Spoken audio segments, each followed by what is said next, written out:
History did not begin when they told you. What you were taught has a cutoff date, and it is artificial. Across Turkey, Indonesia, and the ocean floor, verified archaeological sites have been carbon dated thousands of years before history officially begins. Not villages, not camps, engineered stone complexes, planned layouts, precision cuts. The dates don't fit. The tools shouldn't exist. These findings are not erased outright. They are contained reclassified as ritual, buried again after discovery, or locked behind funding freezes and non-disclosure agreements. The evidence remains public but fragmented, harmless when isolated, dangerous when connected. Because if these civilizations are acknowledged, the entire timeline collapses. Agriculture is no longer the beginning. Progress is no longer linear. And modern civilization is no longer unique. This isn't about the past. It's about control of origin. Ignored long enough, the truth stays buried. And the pattern is older than history itself. Modern history rests on a simple assumption.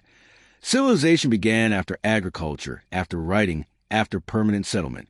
Before that, humans were primitive, mobile, and incapable of large-scale engineering. This assumption is not a theory. It is a boundary. And boundaries decide what evidence is allowed to matter. Over the last century, that boundary has been breached repeatedly. Massive stone enclosures dated before farming. Urban grids without pottery. Precision-cut megaliths older than metallurgy. Each discovery appears isolated at first, an anomaly, an outlier, a problem to be solved later. But when examined together, a different picture emerges. Not chaos, a pattern. The same sequence repeats. A discovery is made. Initial excitement follows. Carbon dates return older than expected, sometimes catastrophically older. Peer review slows. Language changes. The site is reframed as ceremonial, symbolic, or natural. Excavation permits are reduced. Funding dries up. The public conversation moves on. No single authority issues a ban. None is needed. The system corrects itself.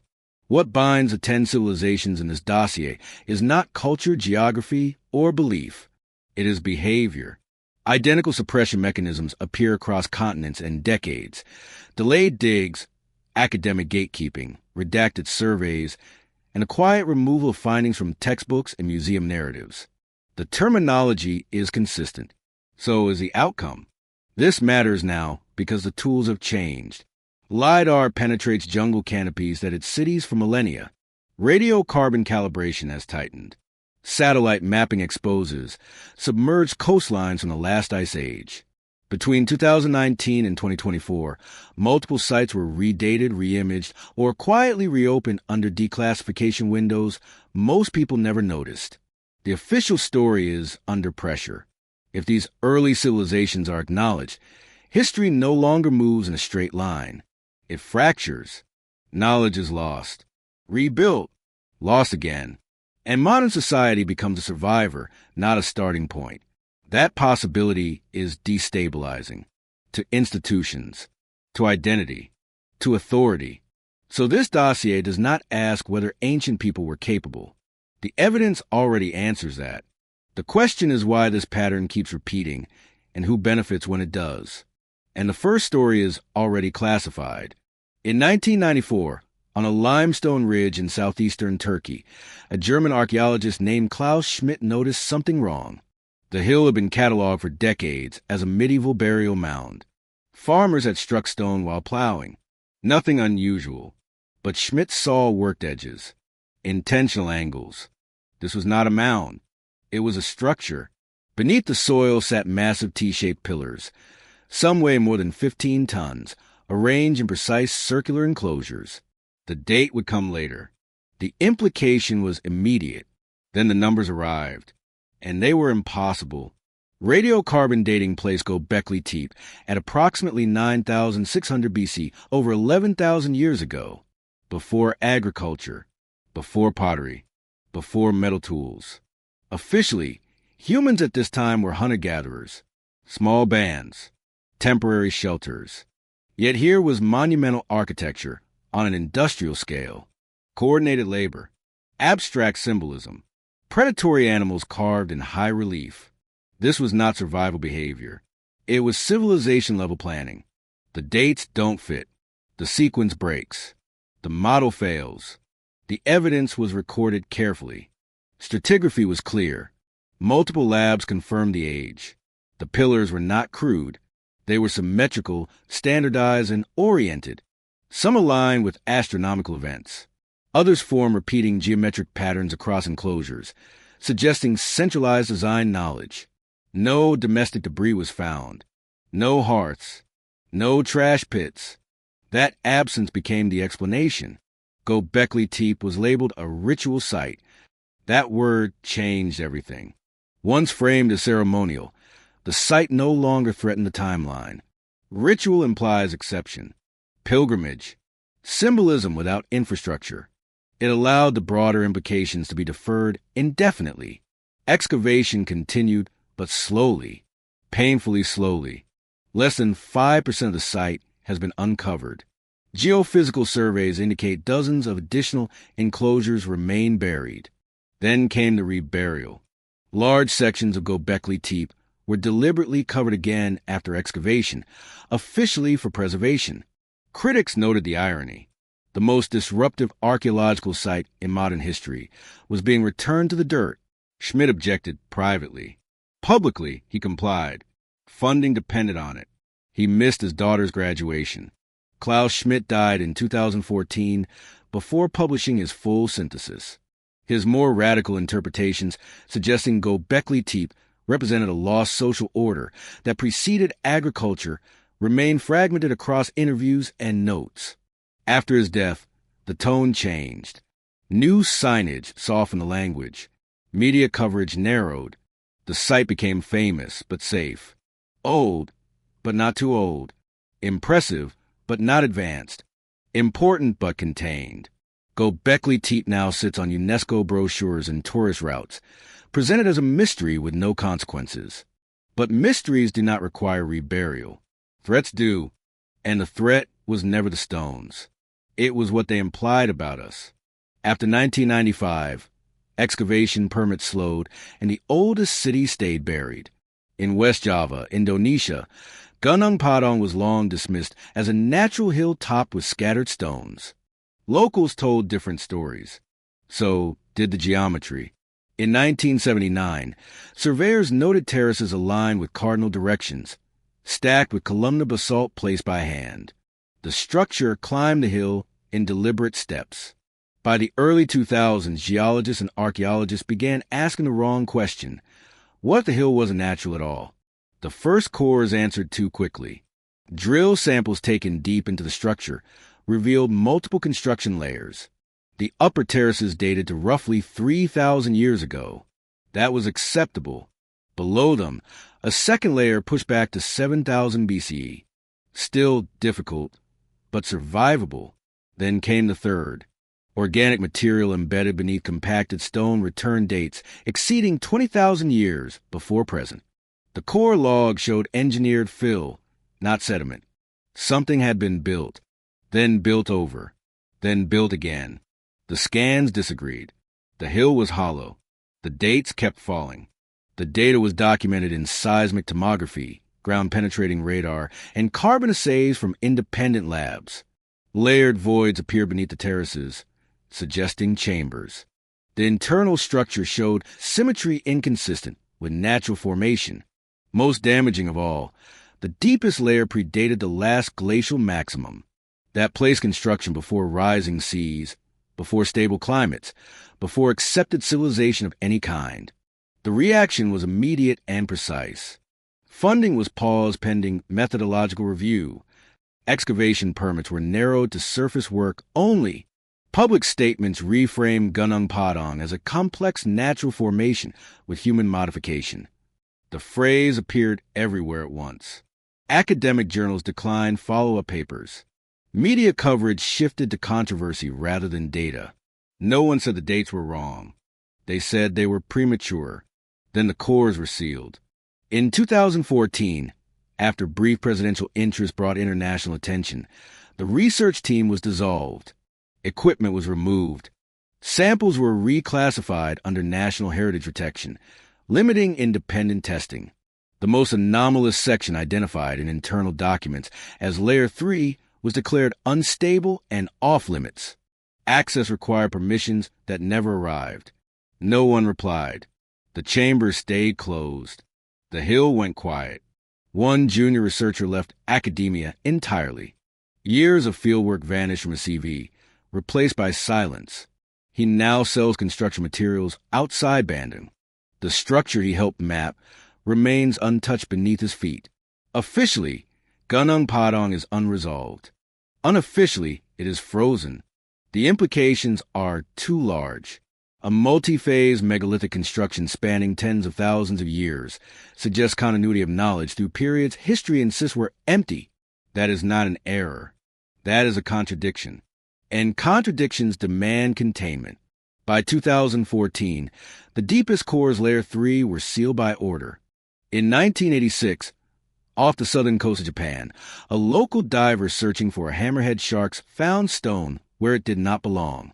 Rising from the seabed near Yonaguni Island was a massive stepped structure, flat terraces, sharp corners, and vertical faces descending into deep water. It looked carved. It looked planned. And it sat 25 meters below sea level, where no civilization was supposed to exist. The ocean hid it well. The angles were wrong. The steps kept going. Marine geologist Masaaki Kimura began systematic surveys soon after. Measurements revealed right angles, parallel edges, and symmetrical platforms extending hundreds of feet. There were straight staircases, rectangular cutouts, what appeared to be roads and retaining walls. Tool marks were photographed along the edges, linear striations inconsistent with erosion alone. If artificial, the structure had to predate the end of the last ice age, when sea levels rose and drowned coastlines worldwide. That meant older than 10,000 years. Kimura documented everything. Sonar scans, dive footage, comparative erosion analysis. He noted that surrounding rock formations did not fracture in the same way. The monument's surfaces were too flat, too consistent. Natural processes create curves. Yonaguni was angular, brutally so. The sea level didn't fit. The erosion didn't match. The explanation shifted. The response was swift and uniform. Without a full excavation, Yonaguni was declared a natural sandstone formation. The verdict was issued early and often. Once labeled natural, funding evaporated. No large-scale underwater dig was approved. Surveys were allowed, but only observational. No cutting, no sampling, no disturbance. The conclusion preceded the investigation. Dissent became personal. Kimura was publicly criticized by senior academics and advised to avoid speculative interpretations. Media portrayals framed the site as a fringe curiosity. Television segments paired it with Atlantis mythology, blurring serious analysis into entertainment. The monument became famous, but unserious. That framing was lethal. He never led another major expedition. A younger diver who assisted with early mapping died years later in a commercial accident, never seeing the work completed. His name does not appear in the official record. The structure he charted remains untouched beneath the waves, eroding centimeter by centimeter, out of reach and out of time. Yonaguni was not buried like Göbekli Tepe. It was drowned and then dismissed. What made it dangerous was not proof, but placement. Submerged architecture forces a recalibration of human timelines tied to sea level change. It implies coastal civilizations erased by rising oceans, leaving almost no trace on land. That possibility opens hundreds of new sites and demands new questions. So the monument remains where it is, unexcavated, unresolved, officially natural. But natural things do not have staircases, and they do not appear the same depth worldwide as other anomalies now quietly logged. At 25 meters deep, Yonaguni joined a growing list of submerged sites. In the Supe Valley of coastal Peru, wind cuts across a dry plain that should not support ruins. For decades, low mounds sat unnoticed, written off as natural hills or later settlements. Then, in the mid-1990s, systematic excavation began. What emerged was not a village. It was a city. Massive platform pyramids, sunken circular plazas, residential zones, administrative spaces, all laid out with intent. Cairo was large. Cairo was organized. Cairo was old. Radiocarbon dating places origins at around 2600 BC, making it older than the pyramids of Egypt and contemporaneous with the earliest Sumerian cities. That alone was disruptive. But Cairo lacked things civilization was supposed to require. There was no pottery, no obvious weapons, no fortifications. Agriculture existed, but writing did not. Yet the city functioned at scale for centuries, supporting tens of thousands of people through coordinated labor and resource management. The model strained, the categories blurred, the labels failed. Evidence came from plant fibers, reed instruments, Quipu-like knot systems, and architectural repetition across the valley. Cairo was not isolated. It was the center of a network of satellite settlements connected by roads and shared design principles. This was not a proto-city. It was a mature urban system operating outside the expected sequence of development. The response was quieter than at other sites and more effective. Cairo was acknowledged, then minimized. It appeared in academic papers, but rarely in textbooks. Public exhibits emphasized its peaceful nature, stripping it of complexity. Media coverage framed it as an oddity, a civilization without war, without writing, without conflict. Safe, contained. Its implications for independent urban emergence were softened until they barely registered. During disputes over site control and interpretation, sections of Cairo were left unprotected. Looting followed. Structures were damaged. Context was lost. Artifacts disappeared into private hands. No emergency intervention arrived. The loss was permanent. One field archaeologist left after months without pay, her notes unpublished. She never returned to academic work. Years of mapping and analysis now sit in boxes, unsighted and unseen. Cairo survived for nearly a millennium. Its record did not. What made Cairo dangerous was not its age alone, but its independence. It demonstrated that complex civilization could arise without the expected triggers, without writing, metallurgy, or warfare. That possibility fractures the idea of a single civilizational pathway. It suggests multiple starts, multiple failures, multiple forgotten peaks. And if civilization can arise anywhere at any time, then history is not a ladder. It is a field of ruins. Cairo remains open to tourists today, sun-bleached and quiet. Its pyramids stand, but its story does not travel far. The silence around it is not enforced by bans or seizures. It is enforced by omission. By 2001, Cairo was dated, mapped, and largely removed from the global narrative. In 2005, near the town of Isoko in Bosnia-Herzegovina, a series of steep, triangular hills drew sudden attention. Satellite imagery suggested symmetry. Ground surveys revealed flat faces aligned to cardinal directions. One hill, Visasika, appeared almost too precise. It rose sharply from the valley floor, its sides meeting at angles rarely produced by erosion alone. The claim followed quickly and detonated. Europe's largest pyramid, older than Egypt, hidden in plain sight. Excavations began amid immediate controversy. Beneath layers of soil, researchers uncovered stone slabs arranged in terraces. Further down, a concrete-like material appeared harder than modern samples, with a binding matrix that resisted drilling. Independent lab tests measured compressive strength, exceeding that of contemporary concrete. Organic material associated with the layers returned dates pushing back more than 10,000 years. The composition didn't fit. The geometry persisted. The backlash escalated. Tunnels near the site revealed dry stack walls, air shafts, and junctions extending for kilometers. Sensors detected unusual electromagnetic readings at the pyramid's apex, signals dismissed by critics but never fully explained. Supporters argued the tunnels predated medieval mining. Detractors insisted they were modern fabrications or misinterpretations. The debate hardened fast, and lines were drawn. Then the tone shifted. Major European archaeological bodies issued statements condemning the project not after comprehensive study, but before. The site was labeled pseudo-archaeology. Universities warned students away. Journals declined submissions. The evidence was no longer debated. It was disqualified. Once framed as fringe, the site became radioactive.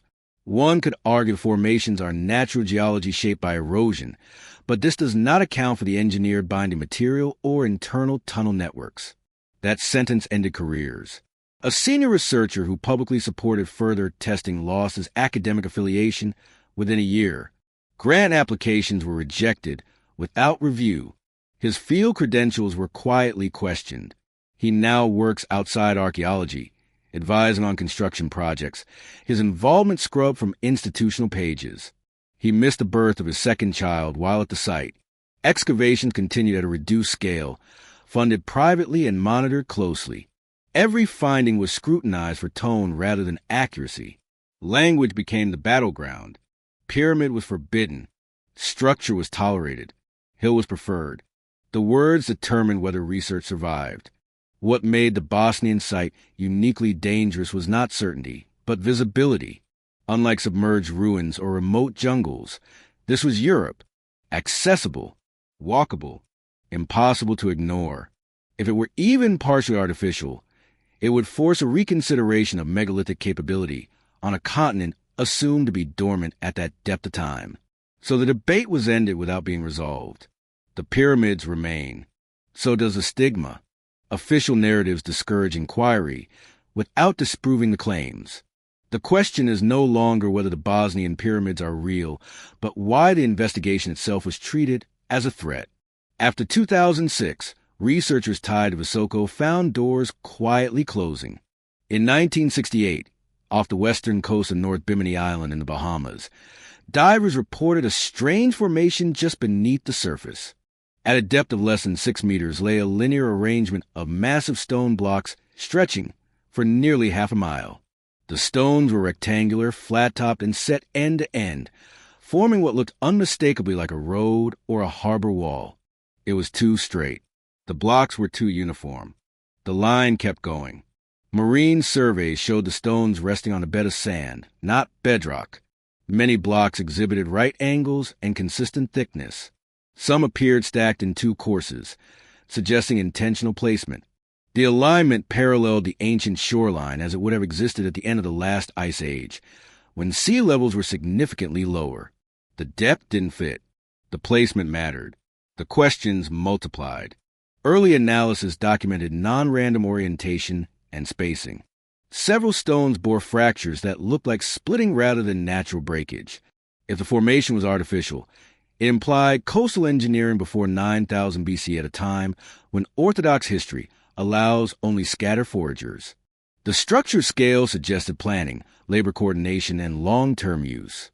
The explanation arrived already prepared. Geologists classified the formation as beach rock, naturally cemented limestone broken by wave action and erosion. The label was technically plausible. It was also final. Once applied, it shut down further inquiry. Proposal for excavation or coring were denied. No stones were removed for internal analysis. The road was pronounced solved without being opened. Funding evaporated. Permits stalled. The site went silent. Divers who had documented the formation were gradually excluded from academic discussions. Their footage was archived but rarely cited. Media attention shifted to sensationalism, pairing Bimini with Atlantis speculation. Serious analysis drowned in mythology. That association was enough to end careers. One independent researcher sold his boat to cover costs after institutional support disappeared. He never published his full survey. The data remains on aging tapes in a private collection, unreferenced and unseen. What made Bimini dangerous was simplicity. It did not require advanced technology to understand only acknowledgement that early humans may have built along coastlines now underwater. Accept that, and hundreds of submerged shells worldwide demand investigation. Entire chapters of human settlement would move offshore. That was not permitted. So the road remains where it is. Shallow, visible, officially natural. Tourists swim over without context, unaware they are crossing a line history refuses to step across. By 1978, Bimini was declared beach rock, and excavation ceased entirely. In the early 1990s, in the remote Ural Mountains of Russia, prospectors searching for gold uncovered stone objects that did not belong in the soil. They were massive, rectangular blocks embedded in sediment, layers dated to deep prehistory. Some weighed several tons. Others were small enough to lift, but no less disturbing. Their surfaces were smooth. Their edges were sharp. And their composition was wrong. They weren't rubble. They weren't natural. They weren't supposed to exist. Laboratory analysis identified unusually pure quartz content far higher than found in local geology. Several blocks exhibited precision angles and flat faces inconsistent with fracturing or glacial transport. Microscopic examination revealed striations resembling machining marks, not crude shaping, controlled abrasion, at scales approaching millimeters. Quartz is not decorative. It is functional. It is technological. Quartz has piezoelectric properties. Under pressure, it generates electrical charge. In modern engineering, it is used for frequency control, oscillators, and timing devices. The implication was not that the Urals housed ancient computers, but that the material choice was deliberate. Someone understood its properties well enough to extract, shape, and deploy it. The samples were documented, photographed, logged. Then something changed. Regional authorities intervened, citing national security concerns. The site was placed under restricted access. Military personnel appeared. Several blocks were removed without public inventory. Requests for follow-up study were denied. The explanation offered was vague, unauthorized excavation in a sensitive zone. The classification level jumped. The trail went cold. The stones vanished. Independent researchers attempting to revisit the area were turned away. Journal submissions describing the findings stalled indefinitely. One paper, already accepted pending revision, was withdrawn without explanation. The editors stopped responding. The term megalith disappeared from official descriptions, replaced by geological anomalies. One geologist who had handled the samples lost access to his laboratory within months. His contract was not renewed. He later stated, off record, that the material should not be possible for its depth and context. On record, he declined all comment. He never returned to fieldwork. What made the Ural megaliths uniquely dangerous was not their age alone, but their precision. Stone tools can explain rough shaping. They do not explain uniform quartz blocks with consistent geometry buried beneath ancient strata. If authentic, the find suggests a level of material science far outside the accepted capabilities of Paleolithic societies. And material science leaves traces that cannot be mythologized away. Unlike pyramids or roads, these objects were portable, testable, repeatable. That made them liabilities.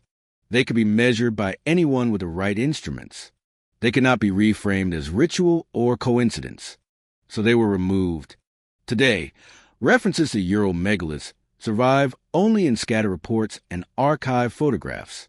No official collection acknowledges their existence. No museum displays them. They sit somewhere else now classified, mislabeled, or dismantled. Not lost to time. Lost to custody. After the seizure, no additional samples from the Urals entered public record.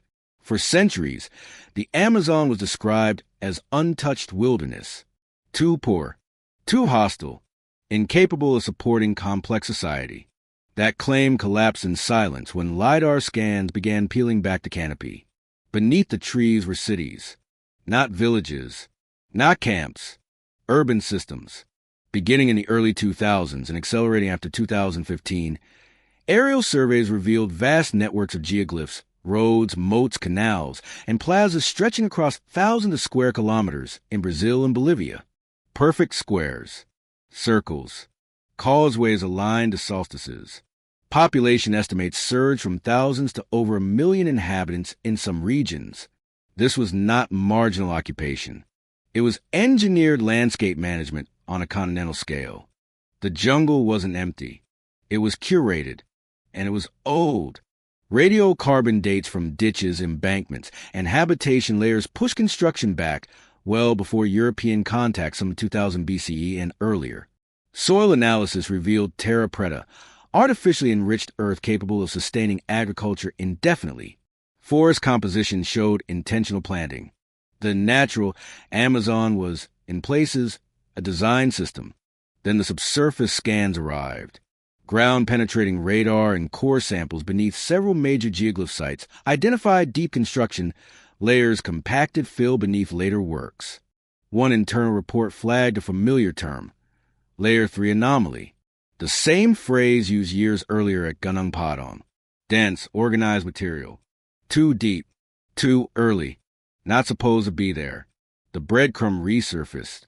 The depth matched. The pattern locked. The response was not academic debate. It was administrative action. Protection zones were delayed. Development permits advanced faster than heritage listings. Deforestation accelerated directly over map sites. By the time follow-up surveys were approved, portions of the geoglyphs were gone flattened for cattle ranching and roads. Data existed. Maps existed. Intervention did not. Funding shifted to surface documentation only. Subsurface work was deemed unnecessary. One indigenous community was displaced after land was rezoned for agriculture. Their elders had warned researchers about old ground beneath the old ground. The warning went unrecorded. The community relocated. The site was bulldozed. She never returned to the river. What made the Amazon cities intolerable was scale. One lost site can be dismissed. Hundreds cannot. The evidence showed that dense populations thrive sustainably in environments assumed impossible. Worse, it suggested continuity knowledge passed down through collapses, rebuilds layered atop older foundations. Layer 3 was not a fluke. It was a signature. At this point, coincidence fails. The same deconstruction, layers appear across continents. The same reframing follows. Ritual, natural, inconclusive, then delay, then loss. The Amazon was not suppressed by classification or seizure. It was erased by speed. The cities are still there in fragments, enough to prove the claim, not enough to force the rewrite, and that balance appears deliberate. By 2020, over 20 mapped geoglyph sites were destroyed or degraded.